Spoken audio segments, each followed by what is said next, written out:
राधे राधे साथियों, मैं मनोज सिंह रावत स्वागत करता हूं आपका अपने एक नए एजुकेशनल वीडियो में, जो कि मैंने आज डाल के है एक पीआईक्यू पेपर सॉल्यूशन जो है फंडामेंटल ऑफ कंप्यूटर्स का।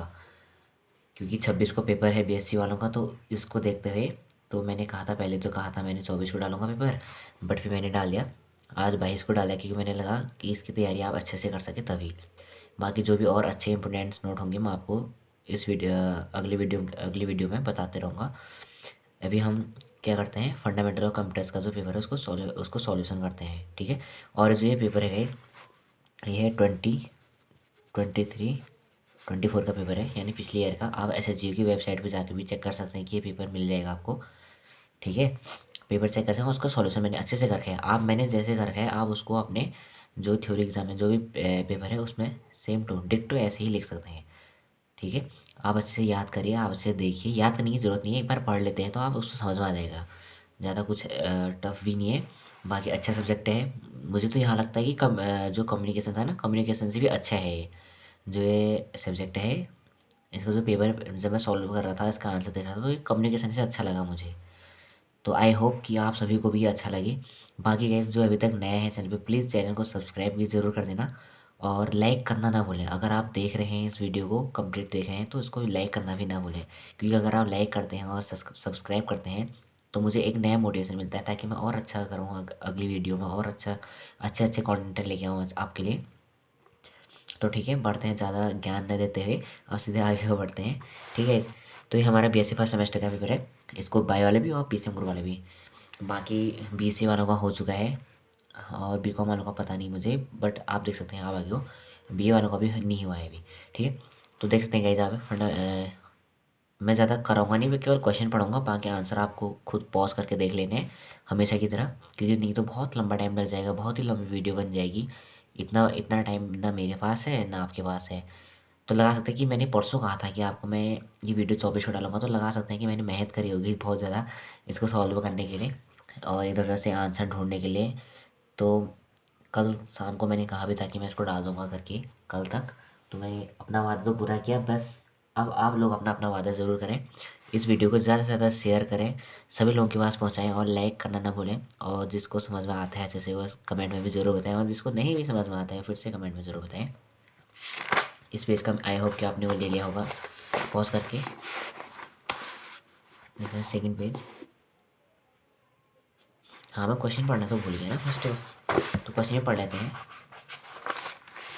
जो फर्स्ट क्वेश्चन है, डेटा एवं इन्फॉर्मेशन में क्या अंतर है। बहुत से लोग जो होते हैं ना, अभी भी इंडिया में, या वो इंडिया में ही ज़्यादातर क्या होता है, वो डेटा को डाटा पढ़ लेते हैं, डाटा कि यार मेरा डाटा ख़त्म हो गया, ख़त्म हो गया, लेकिन उस शब्दों का उच्चारण करना सीखें। इसको कहते हैं डेटा, कहते हैं डेटा, ठीक है। तो आप देख सकते हैं डेटा और इन्फॉर्मेशन में क्या अंतर है। What is the difference between data and information, first question है। इसका आंसर आपने देख लिया होगा, ठीक है। और कैसे लिखा है मैंने, सेम टू सेम वैसे ही लिखने का पैटर्न जैसा होता है वैसे लिखना है आपको, ठीक है। सेकंड क्वेश्चन है, प्रथम एवं द्वितीय जनरेशन के कंप्यूटर में अंतर स्पष्ट कीजिए। Explain the difference between first and second generation computers. अभी तक की 5 जनरेशन हो चुके हैं जी, हमको केवल फर्स्ट और सेकंड के बारे में लिखना था। तो मैं देखते हैं आंसर लिखा है यहाँ पर। अब अच्छे से यहाँ पे पॉज करके वीडियो को रुक करके इसका स्क्रीन शॉट लें, या आप रुक करके देख सकते हैं, समझ सकते हैं, ठीक है। आराम से देख सकते हैं आप मैंने कैसे लिखा है, कैसे प्रेजेंट कर रखा है, क्योंकि इसका प्रेजेंट करने का तरीका गाइस ऐसे ही होता है, ठीक है।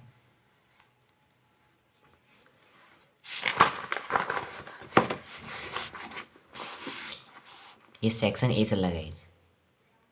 इसमें 8 शॉर्ट क्वेश्चन होंगे, जिसमें हमको 5 ही करने होते हैं, और 5 लॉन्ग होंगे जिसमें से हमको 2 ही करने होते हैं, ठीक। नाश्ता और सॉरी 3 करने होते हैं।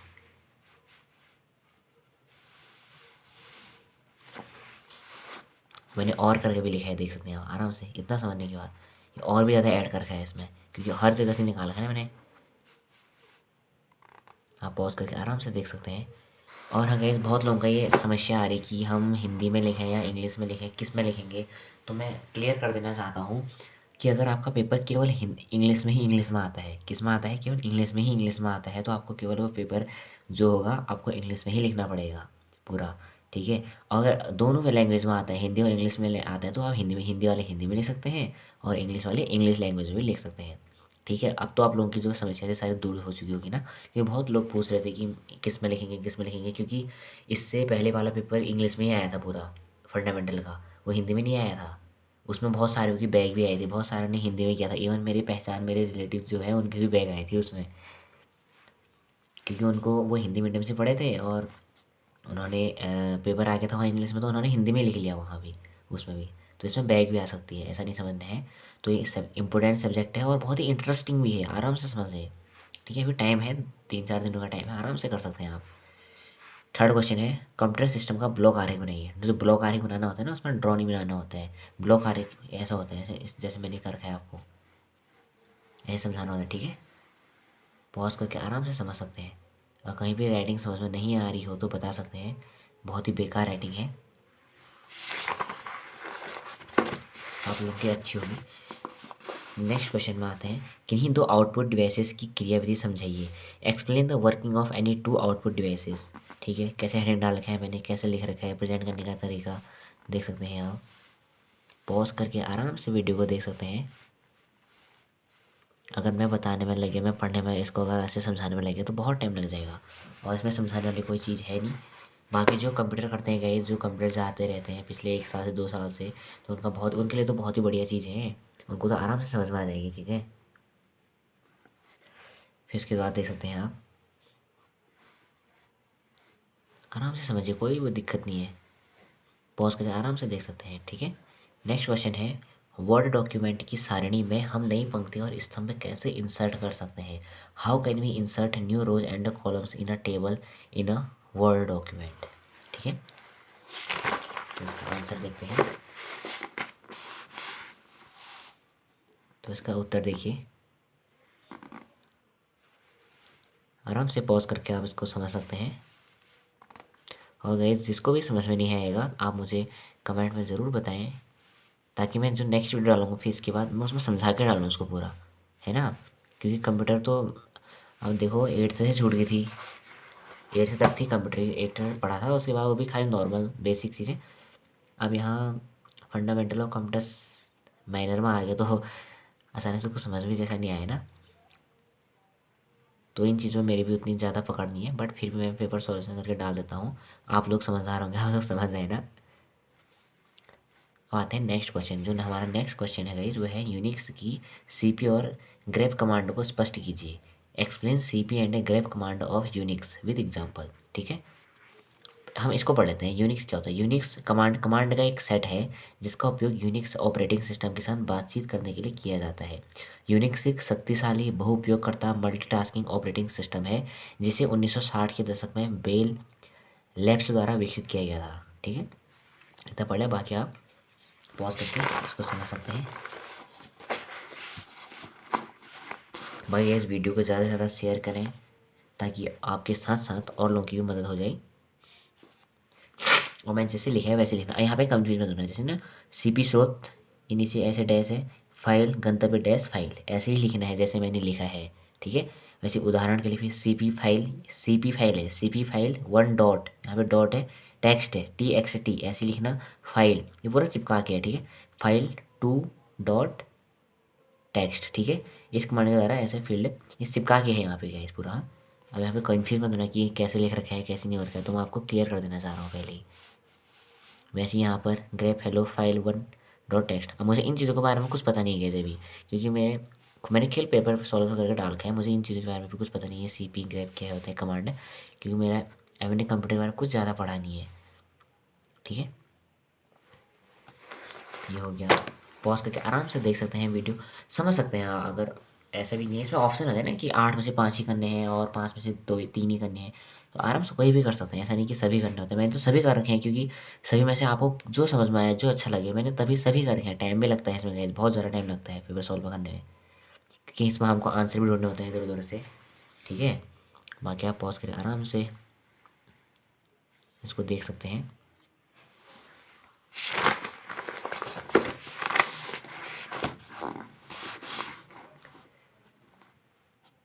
और मैंने पेज नंबर भी डाले हैं ताकि आप कन्फ्यूज ना हो ऊपर से।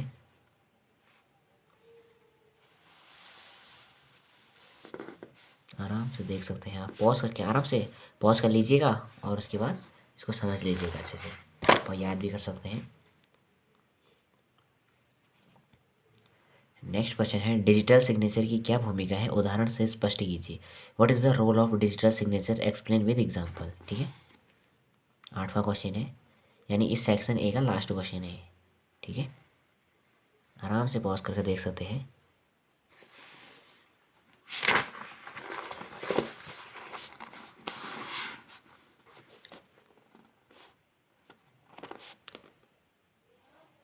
ये इसका कंप्लीट आंसर देख सकते हैं आप।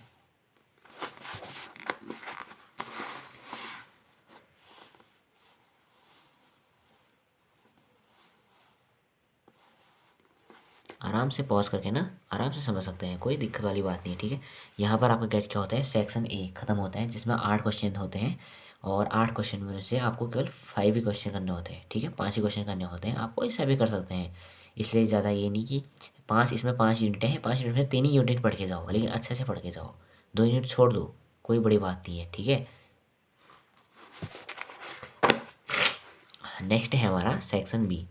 सेक्शन बी गए, इसमें क्या होता है, 15 मार्क्स के क्वेश्चन होते हैं, 3 करने होते हैं। ठीक है, और 3 क्वेश्चन करने होते हैं, 5 क्वेश्चन आते हैं, 2 आप कोई भी छोड़ सकते हैं। तो 9th क्वेश्चन है कंप्यूटर की विभिन्न जनरेशन का सविस्तार वर्णन कीजिए। तो गैस मैंने जैसे लिखे हैं आपको भी वैसे लिखना है, ना इससे ज़्यादा लिखना है ना इससे कम लिखना है। ठीक है, जैसे मैंने लिखे हैं वैसे ही आपको लिखना है। और इसमें ऐसा होता है, इस सब्जेक्ट में तो आप अपने हिसाब से गव भी नहीं मार सकते हैं इसमें, तो इसमें डिक्टो लिखना होता है, मतलब उसके तथ्य लिखने पड़ते हैं, फैक्ट क्या क्या चीज़ें हैं उसमें, क्या क्या नहीं है।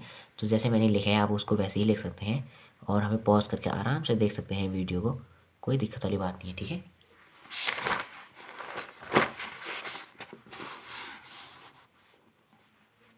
बाकी रुक सकते हैं आप भी, इसे समझ सकते हैं।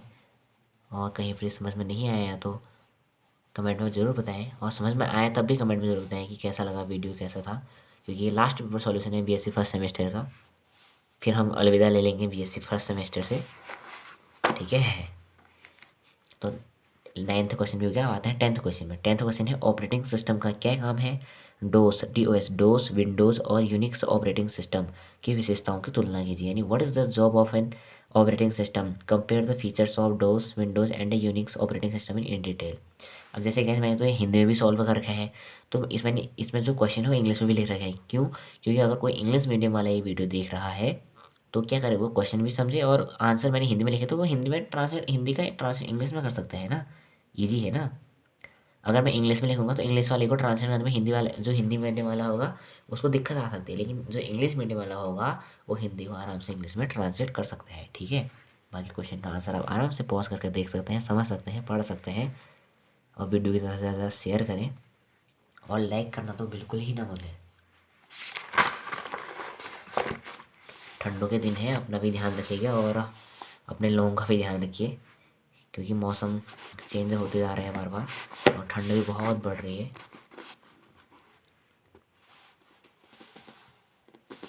बाकी ये नहीं सोचा कि मैंने इसमें एक ही लाइन लिखी है, इतना ही लिखना आपको, केवल हेडिंग, वैसे उसमें क्या खाली यही लिखता है डोज में क्या क्या विशेषताएं हैं उसकी। डोज पुराना सरल होता है, मैंने ऐसे लिखता, लेकिन इससे अच्छा लगता है कि पुराना सरल, और इसमें आप कुछ भी ऐड कर सकते हैं, लेकिन ज़्यादा से ज़्यादा इतना लिखो पहले, फिर इसमें आप अपने हिसाब से कितना भी ऐड कर सकते हैं। ये नहीं सोचा कि बहुत ही छोटा लिखा है, 15 मार्क्स का क्वेश्चन है, इतना छोटा लिखा है, ऐसा नहीं सोचा है बिल्कुल भी। आप देखें टॉपिक कैसे लिखे हैं, कैसे प्रेजेंट करके, उसमें आप बाकी मेल लिखो, फिर उसको अपने हिसाब से, आप वैसे भी गफ मारने में तो एक्सपर्ट ही होते हो ज़्यादातर, 90% तो लोग, बाकी आप कर सकते हैं। ठीक है, बाकी पॉज करके वीडियो को आराम से देख सकते हैं।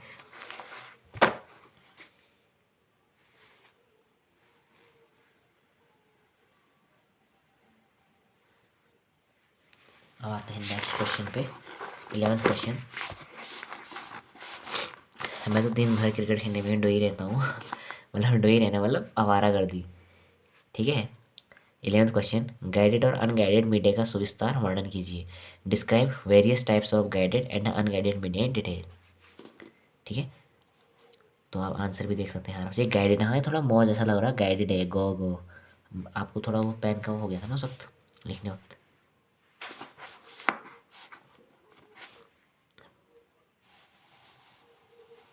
बाकी गई था, संडे भी था, तो आप लोगों का संडे कैसे गया है भी कमेंट में ज़रूर बताना। और जो बहुत बाद में देख रहा है वीडियो तो वो है मत ही बताना, क्योंकि उनको लगेगा कि कौन से संडे की बात कर रहे हैं सर, मतलब भाई।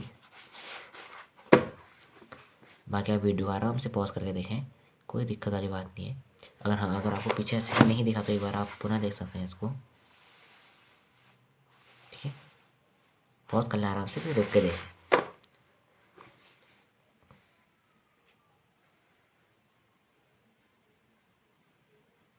पहले मैंने गाइडेड मीडिया के बारे में लिखा, फिर अनगाइडेड मीडिया के बारे में लिखा, फिर उनके उदाहरण दिए। देखिए लिखने का पैटर्न जो होता है ना गाइस, ऐसे ही होता है। अगर आप इस पैटर्न से लिखते हो तो जो एग्जामिनर होते हैं वो भी खुश हो जाते हैं कि हाँ किसी स्टूडेंट ने अच्छा लिखा है और उसको इसलिए मार्क्स मिलने चाहिए। आपने भले ही कम क्यों ना लिखा हो लेकिन एग्जैक्ट लिखा हो ना, और लिखने का जो आपका पैटर्न हो अच्छा हो, तो इससे एग्जामिनर भी प्रसन्न हो जाता है और आपको अच्छे मार्क्स मिल जाते हैं, ठीक है। अब आते हैं 12th क्वेश्चन में। 12th क्वेश्चन क्या है, आधुनिक युग में इंटरनेट की भूमिका का सुविस्तार वर्णन कीजिए। Describe the role of internet in today's era in detail. अब वैसे तो इसका आंसर मैं वैसे पहले नहीं लिख रहा था। क्यों? क्योंकि आप सभी को तो पता ही होगा कि इंटरनेट की हमारे जीवन में क्या क्या भूमिका है, ठीक है। आधुनिक युग में कह रहे हैं ना, इस मॉडर्न जो क्या है ना इसको इंग्लिश में, जो मॉडर्न टाइम चल रहा मतलब अभी मॉडर्न टाइम में, या मॉडर्न एरा है, टूडेज एरा कहते हैं जो, तो उस टाइम पे जो इंटरनेट है कितना महत्वपूर्ण है आप सभी को ही पता है इसके बारे में। बिना इंटरनेट के तो मतलब जैसे ना कोई सुबह सुबह उठता है, बहुत सारे पहले से प्रभु का नाम लेते थे, भगवान राम का नाम लेते थे, आजकल बहुत सारे बच्चे ऐसे हैं वो सुबह उठते उठते उनको फ़ोन चाहिए हाथों में, बस सीधे इंटरनेट का यूज़ करते हैं, इंटरनेट खोला बस भ्रमित रहते हैं इंटरनेट की दुनिया में। तो मैंने पहले नहीं कर रहा था, फिर मैंने बोला कर ही लेते हैं और अच्छे से लिख लेंगे। बाकी जैसा मैंने लिखा है तो आपको वैसे ही पॉइंट बनाने हैं, वैसे ही लिखना है जैसे ही मैंने करा है, ठीक है। और पॉज करके आराम से वीडियो को देख सकते हैं।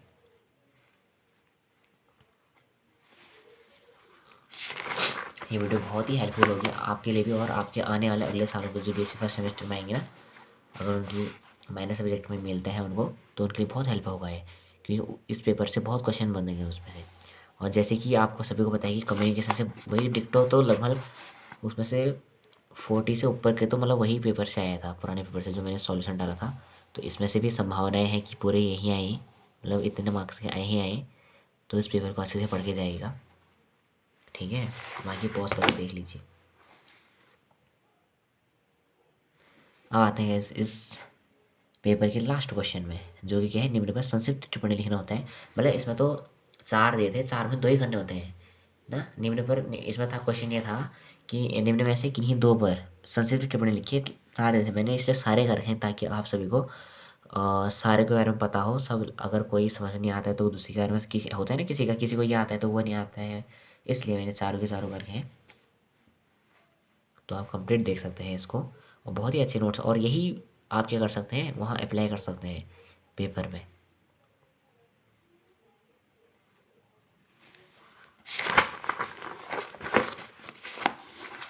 आपको बाहर से कहीं पढ़ने की ज़रूरत नहीं, अगर आप ये पेपर पढ़ लेते हैं तो एक बार अच्छे से, बहुत ही लोगों के लिए हेल्पफुल होगी। यहाँ पे वेब डिज़ाइन है, हाँ थोड़ा वो है ना, कट जा रहा है,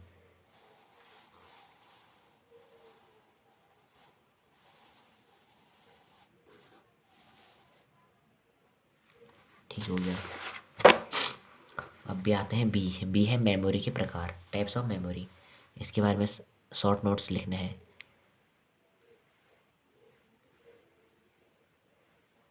जो रैम रोम है ना गाइस, वो भी किसके अंदर आता है, प्राइमरी मेमोरी के अंदर आता है। आराम से देख सकते हैं, पढ़ सकते हैं, और पॉज करके आराम से रुकिए देखिए।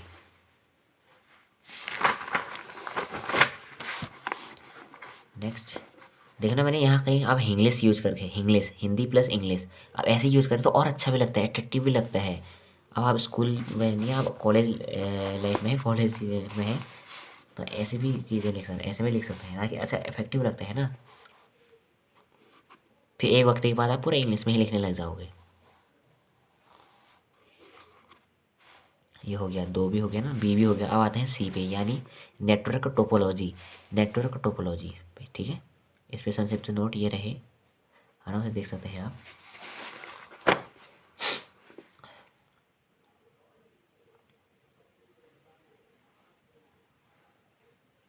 पॉज करके आराम से देख लीजिए। इसके टोपोलॉजी के, नेटवर्क टोपोलॉजी के टाइप्स हैं।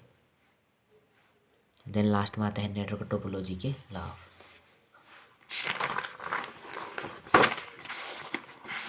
यह है इसके लाभ, देख सकते हैं आप लाभ क्या है।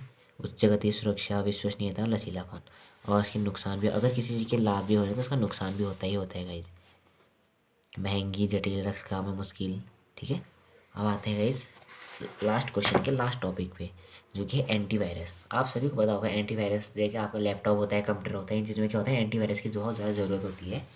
ठीक है, आप साल 2 साल में एंटीवायरस डलवाते रहते हैं अपने लैपटॉप या कंप्यूटर में, जिससे आपका जो डेटा है वो काफ़ी सुरक्षित भी रहता है, और आपका जो वायरस होते हैं कंप्यूटर के अंदर या लैपटॉप के अंदर वो हट जाते हैं।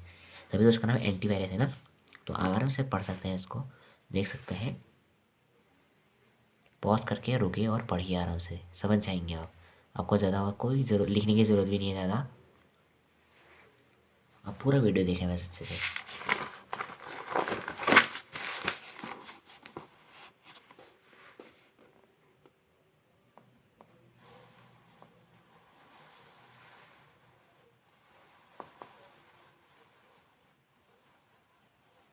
पॉज करके आराम से देख सकते हैं। यहाँ तो हो गया, और देखिए लास्ट पेज, लास्ट पेज। ठीक है, और लास्ट मैंने यहाँ पे लिख दिया बेस्ट ऑफ लक। तो गाइज यहाँ पे ये होता है पेपर समाप्त है। आई होप कि आप सभी को मतलब अच्छे से समझ में आया होगा ना कि मैंने कैसे सॉल्व करके है। और यही कि पेपर आपको आना है, ऐसे ही अगर आता है पेपर तो ऐसे ही सॉल्व करना है, ऐसे ही इसी पैटर्न में लिखना है। लिखने का तरीका देखिए आप, ऐसे पैटर्न में लिखना है। ये अच्छे मार्क्स प्राप्त करने के जो है वो होते हैं, मतलब तरीका होता है। ठीक है, तो गाइस अगर आपको वीडियो बहुत अच्छी लगे, पसंद आए, तो इस वीडियो को लाइक ज़रूर करें, और चैनल पर अभी तक नए हो तो प्लीज़ चैनल को सब्सक्राइब करना ना भूलें। सब्सक्राइब मतलब जो लाल बटन है ना उसको दबा ही दो, और उस पर जो वो होता है ना आगे से नोटिफिकेशन वाला, उसको भी ऑन कर लो, ऑल पे कर लेना, ताकि कभी कोई भी मैं वीडियो बनाता हूँ, चाहे मैं मिनी ब्लॉग बनाता हूँ या कंप्लीट ब्लॉग बनाता हूँ या कोई भी शॉर्ट्स डालता हूँ या कोई भी एजुकेशन वीडियो डालता हूँ, तो सबसे पहले आपको नोटिफिकेशन आ जाए और आपको देख ले। ठीक है, तो गाइस मिलते हैं आप सभी को नेक्स्ट वीडियो में, तब तक के लिए राधे राधे।